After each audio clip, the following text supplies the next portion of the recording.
This lesson is on doubled pawns. Here we have a typical Ruy Lopez opening. e4, e5, knight f3, knight c6, bishop b5, a6. Here white has two options. White can play bishop to a4, or white can play bishop takes c6. As soon as white plays bishop takes c6, black plays d-pawn takes c6, and now black has a pair of doubled pawns. Double pawn is when you have one pawn in front of the other pawn. Double pawns in themselves are not considered a weakness. It depends basically on the position.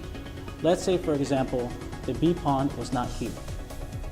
Now black pawns are doubled and they're isolated. So double isolated pawns are a weakness.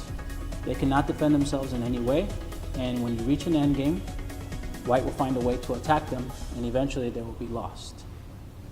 Whenever you have one pawn in front of the other pawn, it is a double pawn. Try to avoid double pawns whenever possible. There are certain positions that allow them, and in certain positions they can be very strong.